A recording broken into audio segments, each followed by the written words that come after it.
निधाय ऋषिश्रेष्ठं विधाय गुरुवन्दनं बालानां सुप्रबोधाय क्रियते तर्कसङ्ग्रहः श्रीगणेशं नमस्कृत्य पार्वती शङ्करं परं मया चन्द्रसिंहेन क्रियते पदकृत्यकं यस्मादिदमहं मन्ये बालानाम् उपकारकं तस्मादिदकरं वाक्यं वक्तव्यं विदुषा सदा। चक्षुर्मात्र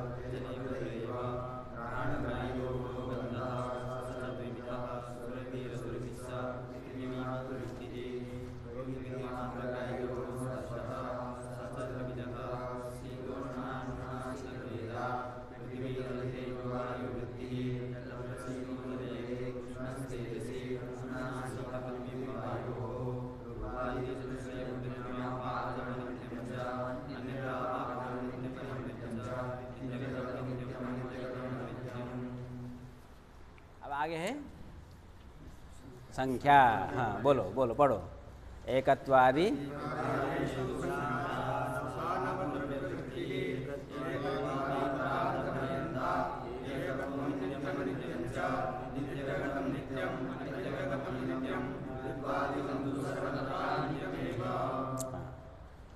अब देखो संख्या का लक्षण बनाना है। एकत्वादि व्यवहार हेतु संख्या, एकत्वादि व्यवहार हेतुत्वम संख्याया लक्षणम। तो एकत्वादि व्यवहार माने होता है अयम एकः, इमौ द्वौ, इमे त्रयः, है ना। 1 2 3 4 हम लोग गिनती करते हैं। तो हम लोग जब शब्द का प्रयोग करते हैं, गिनती करते हैं, तो एकः द्वौ त्रयः चत्वारः, है ना। एकम द्वे त्रीणि चत्वारि पंच षट् ऐसा बोलते हैं। जब हम एकः बोलते हैं तो एक शब्द जो है वो घट को बताता है, किसी द्रव्य को बताता है। एको घटः, समझ आया। एक केवल कुछ कहने से होगा नहीं, एक कोई नहीं वस्तु होगा ना, एक फल, एक सिर, एक कपड़ा, है ना, 10 आदमी। तो 1 2 3 4 ये संख्या किसको बताता है? संख्या को नहीं बताता, संख्येय को बताता है। किसको बताता है? संख्येय, जिसके बारे में बात कर रहे हैं। एको घटः, एकम फलम, तो घट फल सब संख्या है। ठीक है। तो संख्या क्या है? प्रश्न आएगा संख्या है क्या? तो संख्या है एकत्व, एकत्व, द्वित्व, त्रित्व, चतुष्टव, पंचत्व, षट्त्व, सप्तत्व, तो लगाते जाना है, तब वो संख्या है। तो एको घटः जब हम कहेंगे एक घट है, तो एको घट का अर्थ होता है एकत्ववान घटः, घट में एकत्व संख्या है। तो जहाँ पर एकत्व संख्या है वहाँ पर हम कहते हैं एकः, जहाँ द्वित्व संख्या है वहाँ पर हम कहते हैं द्वौ, जहाँ तृतीय संख्या है वहाँ हम कहेंगे त्रयः, जहाँ चतुष्ट संख्या है वहाँ पर हम कहेंगे चत्वारः, जहाँ पंचत्व संख्या है वहाँ हम कहेंगे पंच, जहाँ शतत्व संख्या है हम कहेंगे शतम, शतम बालकाः। तो एकत्व, द्वित्व, तृतीय, चतुष्ट ये सब संख्यावाचक शब्द हैं। 1 2 3 4 ये सब संख्येयवाचक शब्द हैं। जहाँ पर संख्या रहती है वो संख्या है, वो द्रव्य होगा, वो द्रव्य होगा। द्रव्य की हम गिनती करते हैं, समझ आई बात। इसलिए उन्होंने लिखा एकत्वादि, लिखा है ना उन्होंने, एकादि नहीं लिखा है। एकत्वादि व्यवहार हेतु संख्या, एकत्वादि व्यवहार, अयम एकः, इमौ द्वयो, इमे त्रय इत्यादि जो व्यवहार है, शब्द प्रयोग रूप व्यवहार। व्यवहारो नाम शब्द प्रयोग, हमने पहले पढ़ा था ना, अतीतादि व्यवहार, अयम अतीतः, अयम वर्तमानः, है ना। प्राच्यादि व्यवहार, यम प्राची, ये शब्द प्रयोग। तो अयम एकः, इमौ द्वौ इत्यादि जो शब्द प्रयोग रूप जो व्यवहार है, उस व्यवहार के प्रति कौन कारण है? संख्या कारण है। जहाँ पर एकत्व संख्या है वहाँ पर अयम एकः ऐसा हम व्यवहार करेंगे, जहाँ द्वित्व संख्या है वहाँ इमौ द्वौ ये व्यवहार करेंगे। अतः एकत्वादि व्यवहार के प्रति जो कारण है उसको हम संख्या कहते हैं। तो एकत्वादि व्यवहार हेतुत्वम संख्याया लक्षणम, होगी बात। और संख्या कहाँ रहती है? तो सा नवद्रव्य वृत्ति, किसी पुस्तक में सर्वद्रव्य वृत्ति मिलेगा, वो बदल करके भी होता है। कहीं पर नवद्रव्य वृत्ति, कहीं पर सर्वद्रव्य वृत्ति। तो 5 गुण हमने बताया ना, वो सभी द्रव्य में रहते हैं। कौन कौन? बस यही शुरू हो रहा है, संख्या, परिमाण, पृथक्त्व, संयोग, विभाग। ये जो 5 गुण है वो कहाँ रहते हैं? सभी द्रव्य में रहते हैं, अर्थात 9 द्रव्य में रहते हैं। तो सर्वद्रव्य वृत्ति कहना और नवद्रव्य वृत्ति कहना एक ही बात है। तो सर्वद्रव्य वृत्ति ही और तो संख्या की गिनती, एक गिनती करना है 1 2 3 4, तो कहाँ तक जाएगी गिनती? तो कहते हैं परार्ध तक जाती है। कहाँ तक जाती है? परार्ध। वो नीचे पदकृत्य भी पढ़ेंगे तो वहाँ एक श्लोक है ना, देख लो। एकम 10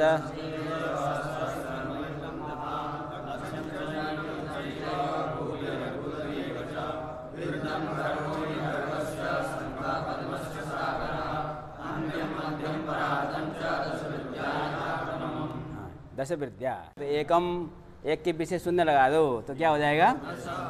10। उसमें एक शून्य लगा देंगे शतम, फिर उसमें एक शून्य लगा देंगे, तो वैसे आगे बढ़ना है। तो एकम 10 शतम सहस्रम अयुतम लक्ष्यम नियुतम कोटि अर्बुदम वृंदम खर्वः निखर्वः शंखः पद्मः सागरः अंत्यम मध्यम परार्धम। तो अब एक के पीछे कितने शून्य लगेंगे? हाँ, वो 10 वृद्धिया में नहीं लगाना, खत्म हो गया परार्ध में जाकर के। तो एक के पीछे कितने शून्य लगेंगे अब परार्ध होने के लिए?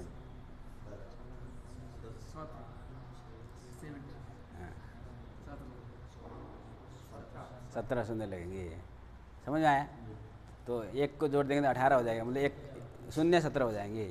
तो एक के पीछे 17 शून्य लगेगा तो परार्ध हो जाएगा। तो संख्या की जो गिनती होती है एकत्र से लेकर के परार्ध पर्यंत होती है।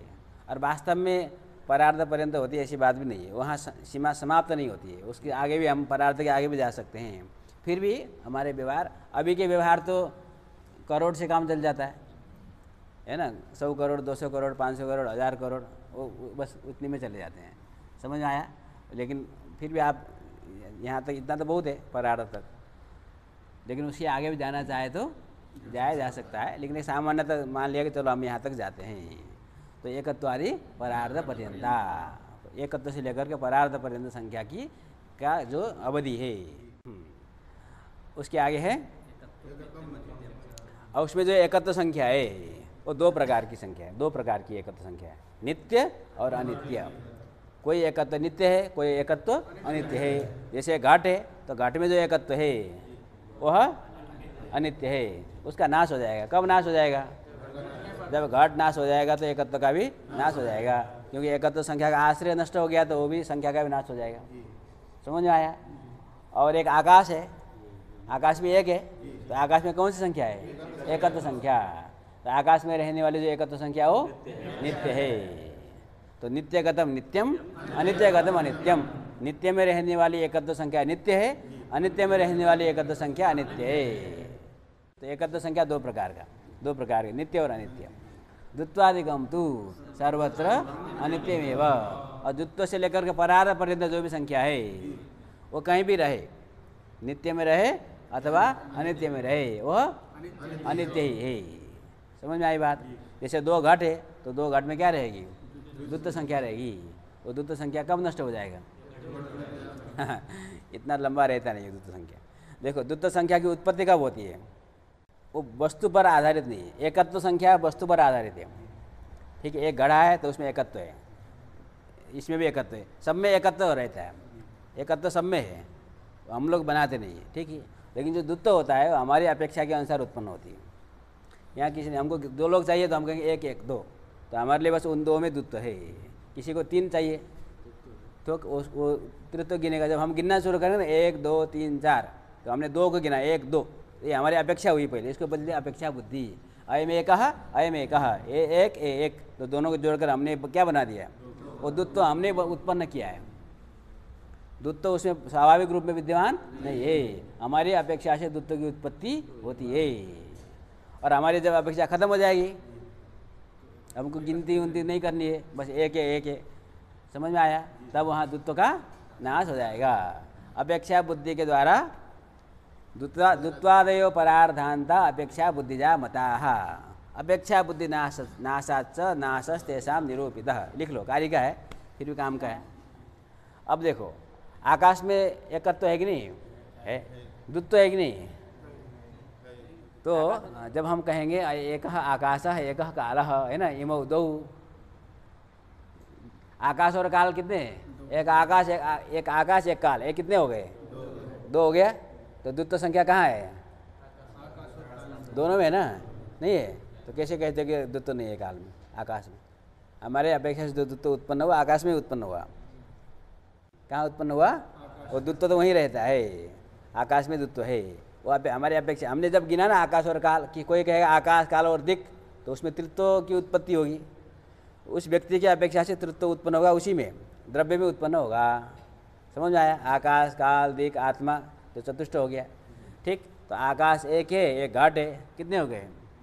2 हो गए। एक आकाश एक घट एक पट, कितने हो गए? 3 हो गया। तो आकाश में द्वित्व संख्या की उत्पत्ति हो सकती है, तृतीय संख्या की है ना, वो सहस्रत्व परार्ध पर्यंत संख्या की उत्पत्ति आकाश में हो सकती है, किंतु वो सारे संख्याएं अनित्य हैं। तो द्वित्व से लेकर के परार्ध पर्यंत जो संख्या होती है वो सर्वथा अनित्य होती है, नित्य में रहे अथवा अनित्य में रहे।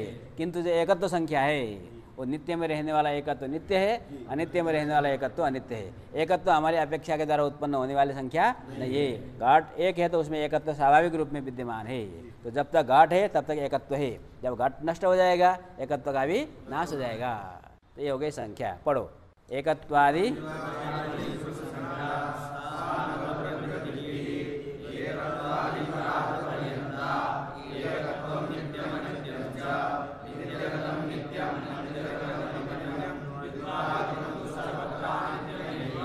स्पष्ट हो गया? हाँ चलो। एकत्वादि इति हाँ। एकत्वादि प्रकारको यो व्यवहारः एको द्वौ इत्यादि आत्मकस् तस्य हेतुः संख्या इत्यर्थः। समझा? एकत्वादि व्यवहार मतलब एकत्वादि प्रकारक व्यवहार। एकः जब हम कहेंगे, प्रकार में होता है विशेषण। प्रकार माने जब हम कहेंगे ना ये घटः कहते हैं, तो घटः कहने पर घट है, घट में घटत्व है, घटत्व उसका विशेषण है।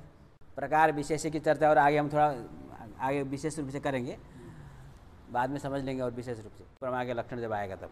तो एकः दो जब हम बोलते हैं तो एकः कहने पर उसमें एकत्व विशेषण है, प्रकार है, विशेषण को प्रकार कहते हैं। दो जब हम कहेंगे तो उसमें द्वित्व विशेषण है, प्रकार है। तो एकत्वादि प्रकारक जो व्यवहार हुआ, कौन सा व्यवहार हुआ? अयम एकः, इमौ द्वौ, इमे त्रयः इत्यादि जो व्यवहार, कार्य से व्यवहार के प्रति जो कारण है उसको हम संख्या कहते हैं। गणना व्यवहार सामान्य रूप से कहते हैं गणना व्यवहार, जो गिनती का जो 1 2 3 4 जो व्यवहार है उसके प्रति जो कारण है वो संख्या है। एकत्वादि प्रकारको यो व्यवहारः एको द्वौ इत्याद्यात्मकस् तस्य हेतुः संख्या इत्यर्थः। ठीक। घटादि वारणाय एकत्वादि इति। एकत्वादि पद हटा दो, पदकृत्य कर रहे हैं। क्या लक्षण बनाएंगे? व्यवहार हेतुत्वम संख्याया लक्षणम। व्यवहार हेतुत्वम संख्याया लक्षणम। तो व्यवहार का कारण तो हमने घटा ऐसा व्यवहार किया, वो भी तो व्यवहार है, उसके प्रति कारण कौन हो जाएगा? घट हो जाएगा।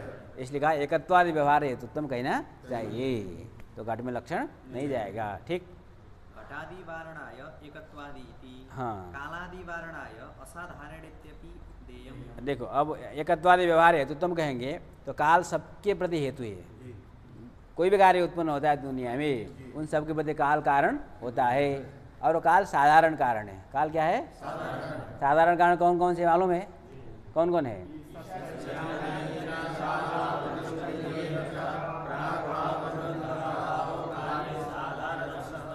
प्राग भाव में वो अभाव उससे ज़्यादा है, प्राग प्रतिबंधका भाव ऐसा बोलना चाहिए, है ना? वो एक छंद बिगड़ जाता है, था प्राग प्रतिबंधका भाव, और अर्थ वही आ जाएगा, अभाव में अन्य हो जाएगा।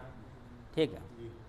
अब देखो ईशः माने ईश्वर, तज ज्ञान माने ईश्वर का ज्ञान, यत्न माने ईश्वर का यत्न, ईश्वर को जोड़ना है, और इच्छा माने ईश्वर का इच्छा। ये चार सब ईश्वर से संबंधित। एक तो ईश्वर स्वयं हो गया, ईश्वर का ज्ञान, ईश्वर का प्रयत्न, ईश्वर का इच्छा, ईश्वर की इच्छा। ईशस् तज ज्ञान यत्न इच्छा हो गया, ये चार हो गए।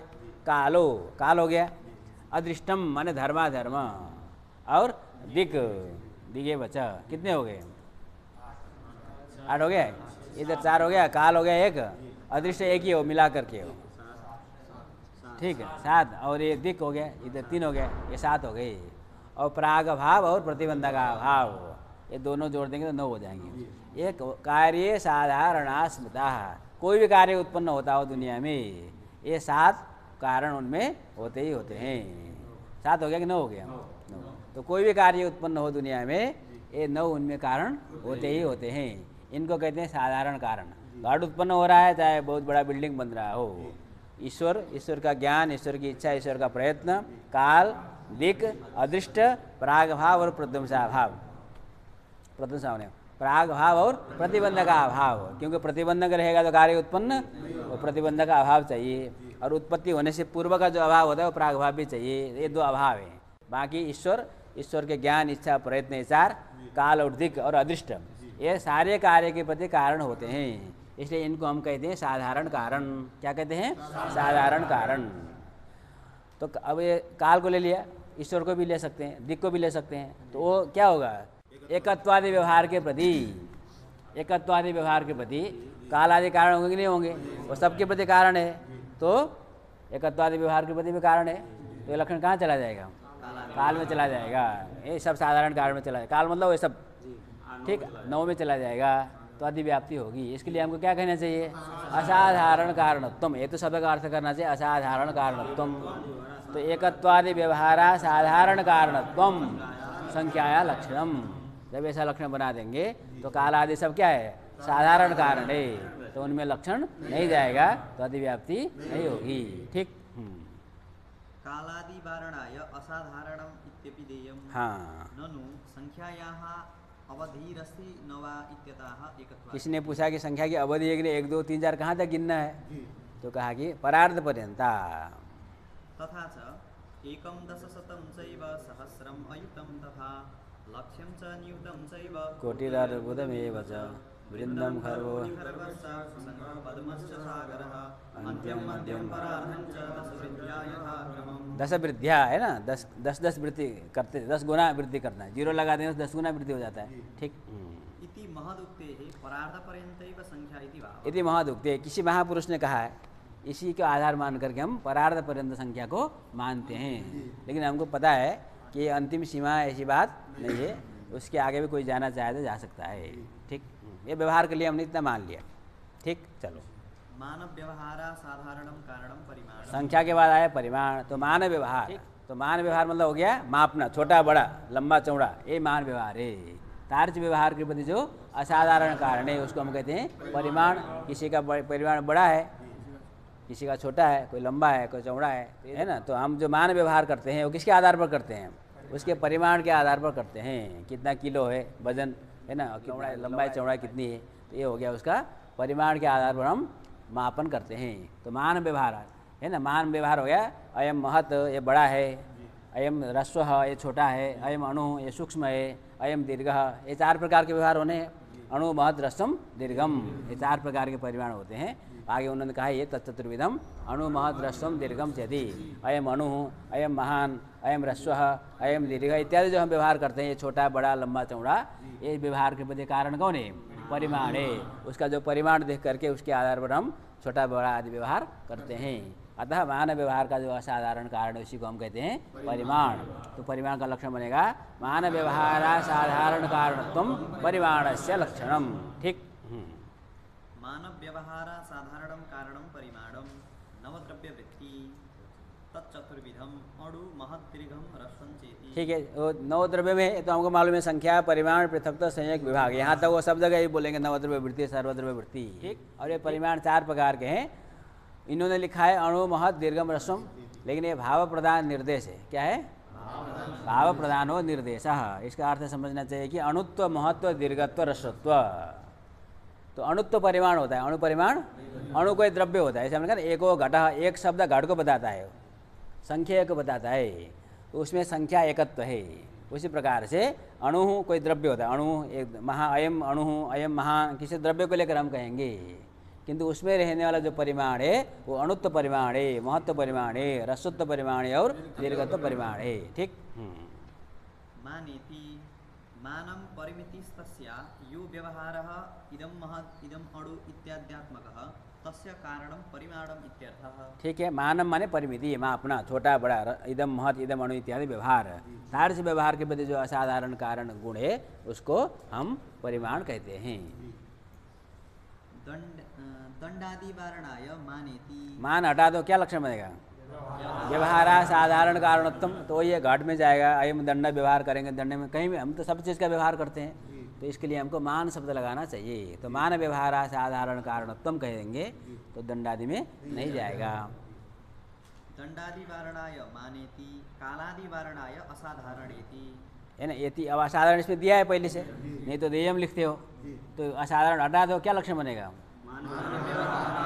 मान व्यवहार कारणत्वम, मान व्यवहार कारणत्वम, परिमाणत्वम के इतना ही कहेंगे, परिमाण से लक्षण इतना ही कहेंगे तो मान व्यवहार के बदले कारण कालादि भी होते हैं। ठीक, इसके लिए हमको असाधारण कारणत्वम कहना चाहिए। तो कालादि साधारण कारण है, असाधारण कारण नहीं है। ठीक, कालादि वारणाय असाधारणेति। हाँ, शब्दत्व वारणाय कारणमिति। हाँ, अब देखो यहाँ थोड़ा सा विशेष है, शब्दत्व वारणाय कारणमिति, कारण पद हटा दो, क्या लक्षण बनेगा?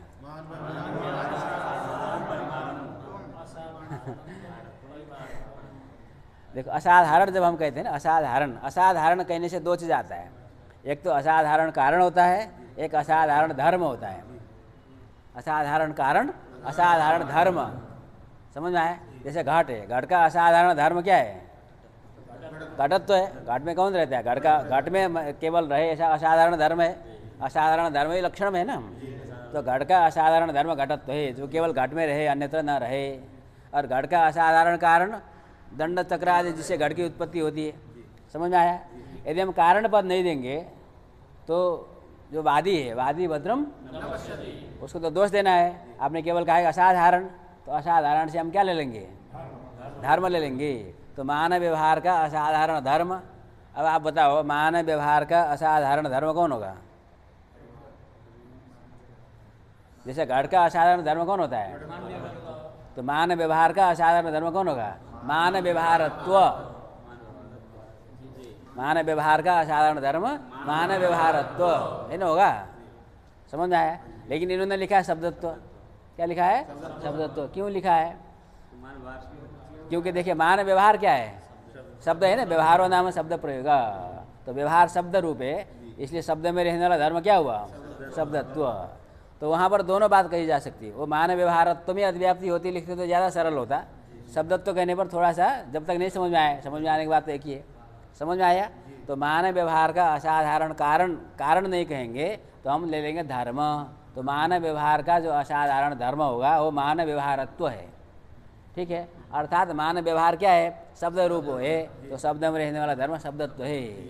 तो शब्दत्व में लक्षण चला जाएगा, अथवा मान व्यवहारत्व धर्म में लक्षण चला जाएगा। उसमें अति वारण करने के लिए हमको कारण पद देना चाहिए। अब हमको मान व्यवहार का असाधारण धर्म नहीं लेना है, मान व्यवहार का असाधारण कारण लेना है, जिससे कि मान व्यवहार हो रहा है।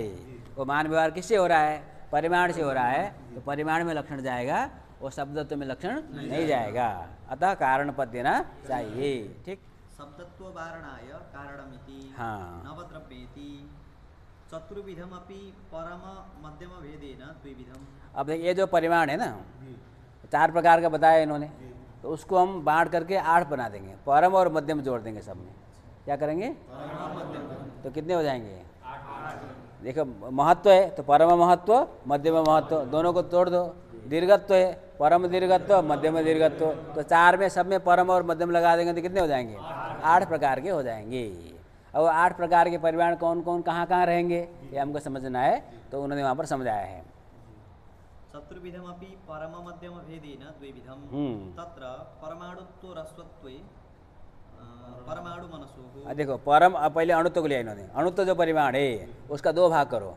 परम नहीं, पहले केवल परम को लिया इन्होंने, पहले केवल परम को लिया, मध्यम को हम बाद में लेंगे। परम तो अणुत्व और रसत्व को दोनों साथ में लिया। जहाँ पर अणुत्व परिमाण रहता है वहीं पर रसत्व परिमाण भी रहता है। तो परम अणुत्व और परम रसत्व वो कहाँ रहेगा? परमाणु। और सबसे छोटा कौन है? परमाणु है। और मन भी, मन का जो परिमाण है वो भी तच्च प्रत्यात्मनीय तत्वात् अनंतम परमाणु रूपम नित्यम च कहा है, तो मन भी परमाणु परिमाण है। तो परम अणुत्व परिमाण और परम रसत्व परिमाण सबसे छोटा वो कहाँ रहता है? परमाणु और मन में रहता है। पृथ्वी जल तेज वायु के परमाणु में और मन में। समझ में आया? हाँ, एक काम हुआ। मध्यमाणुत्व रसत्वे द्वैडुके। अब मध्यम अणुत्व, मध्यम अणुत्व और मध्यम रसत्व, अणुत्व और रसत्व दोनों साथ में ले रहे हैं। वो रहता है द्वणुक में। द्वणुक किसको कहते हैं? 2 परमाणु के संयोग से, सृष्टि क्रम हमने बताया था, 2 परमाणु के संयोग से जो बनता है वो द्वणुक है। जो दिखता नहीं है। परमाणु भी अतीन्द्रिय होता है और द्रवणुक भी अतीन्द्रिय होता है। तो द्रवणुक में जो परिमाण रहेगा वो परम अणुत्व परिमाण नहीं है, वो मध्यम अणुत्व, वो भी अणु है, वो भी अणु है, किंतु परमाणु से छोटा सा बड़ा अणु है, इसलिए वो हो गया मध्यम अणु। तो उसमें मध्यम अणुत्व और मध्यम रसत्व ये दो परिमाण रहेगा। कहाँ? द्रवणुक। तो एक ही जगह, द्रवणुक ही एक जगह है जहाँ पर मध्यम अणुत्व और मध्यम रसत्व रहता है। ठीक। हाँ, और परम महत्व दीर्घत्व। अब परम को ले लो, अब महत्व दीर्घत्व में चलो। परम महत्व और परम दीर्घ, सबसे बड़ा सबसे लंबा चौड़ा है कौन है? आकाश काल दिक् आत्मा, ये चार जो विभु है, जो विभु है ना सबसे बड़े हैं। ठीक। तो ये जो विभु चतुष्टय है आकाश काल दिक् और आत्मा, इनमें परम महत्व है, परम दीर्घत्व है। ठीक। हाँ, मध्यम महत्व दीर्घत्व। अब बाकी जो भी बच गए सब में मिला दो, मध्यम महत्व और मध्यम दीर्घत्व। आकाश से थोड़ा छोटा है ना, बड़े बड़े पहाड़ पर्वत आदि, और द्रवणुक से ऊपर त्रिणुक, त्रिणुक से लेकर के बड़े बड़े पहाड़ों तक जितने भी द्रव्य हैं उनमें जो परिमाण रहता है वो मध्यम परिमाण है, मध्यम महत्व और मध्यम दीर्घत्व। समझ में आया? तत्र परमाणुत्व रस्वत्व परमाणु मनसोः, मध्यमाणुत्व रस्वत्व द्विडुके, परम महत्व दीर्घत्व गगनादौ, मध्यम महत्व दीर्घत्व घटादौ। तो परम महत्व और परम दीर्घत्व कहाँ रहा? गगन आदि में रहा। और परम अणुत्व और परम रसत्व कहाँ रहा?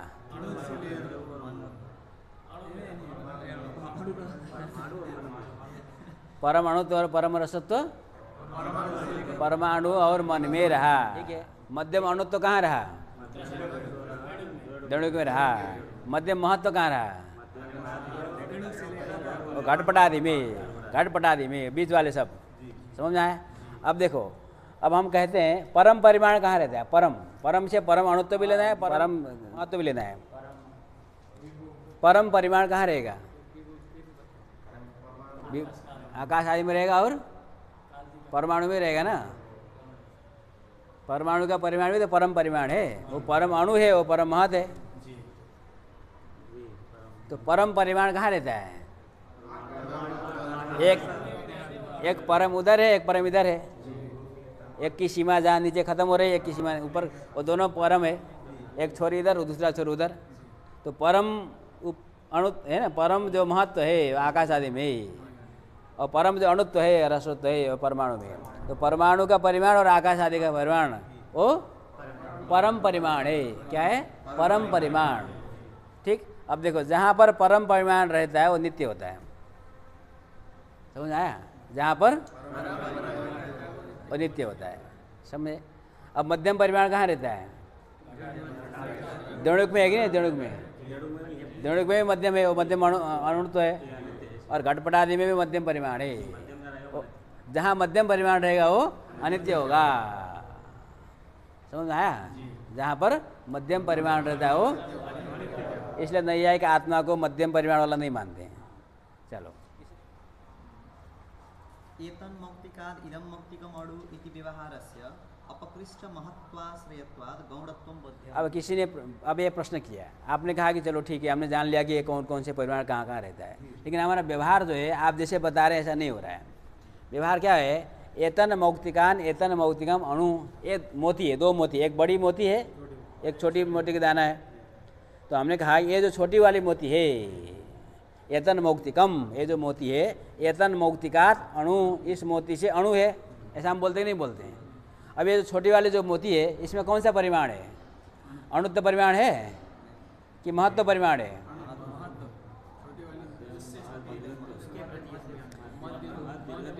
अणुत्व परिमाण कहाँ कहाँ रहता है? द्रवणुक में और परमाणु में। परमाणु में परमाणुत्व है, द्रवणुक में मध्यम अणुत्व है। तो अणुत्व परिमाण तो द्रवणुक में और परमाणु में मन में रहता है। ये अणु तो हम भले ही छोटा है लेकिन बड़ा ही है ना, इसका परिमाण तो त्रिणुक से बड़ा है ना। तो इसमें कौन सा परिमाण है? मध्यम महत्व है, मध्यम महत्व है, मध्यम महत्व मतलब महत्व परिमाण है। तो इसमें जब महत्व परिमाण है तो उसमें महान ऐसा व्यवहार होना चाहिए, अणु ये व्यवहार नहीं होना चाहिए। तो एतन मौक्तिकम अस्मात् मौक्तिकाद अणु, तो अणु ये व्यवहार हो रहा है। अणु व्यवहार वही होना चाहिए जहाँ पर अणु तो परिमाण हो। इस मोती में अणुत्व परिमाण नहीं है, तो अयम अणु ये व्यवहार कैसे होगा? ये हो गया प्रश्न। बात समझ में आया? तो उसका उत्तर देते हैं, एक गौण प्रयोग है। क्या है? दो प्रकार के प्रयोग होते हैं, एक मुख्य प्रयोग होता है, गौण प्रयोग होता है।